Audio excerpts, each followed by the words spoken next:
አዱኛ እንዴት ነህ? ደህና ነህ ወይ? ታዲያስ አለሁልህ።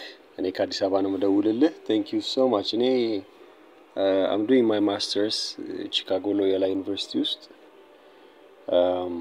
ይሄኛው ዲፕሎማ በጣም ኤክሳይት አድርጎኛል። ለምን እንደሆነ አላውቅም።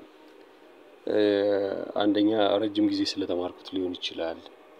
ሁለተኛ በጣም ፕራክቲካል ስለሆነ ከኛ ጋር ደግሞ ስለሚሄድ ለሶሳይቲውም ደግሞ የሚጠቅም ነገር ስለሆነ ብዙ ጓደኞች አሉኝና ብዙዎቹ የሚወቅሱኝ እንዲህ አይነት ትምህርት የላችሁም አልተማራችሁም ብሎ ነው። ከውጭ ዜጎች ጋር ነው የምሰራውና አንድ ሴራሊዮንም የመጣ ሰው እንደዚሁ ሲያወራኝ ነበር። አካዳሚክሊ አግሬሲቭ አይደላችሁም እና እንዲህ አይነት ነገሮች መበረታታት አለባቸው። ግን ያው ተቀባይነቱ ልፋታችሁ እንደማይመጣጠን አስባለሁ። ግን you need to keep on pushing።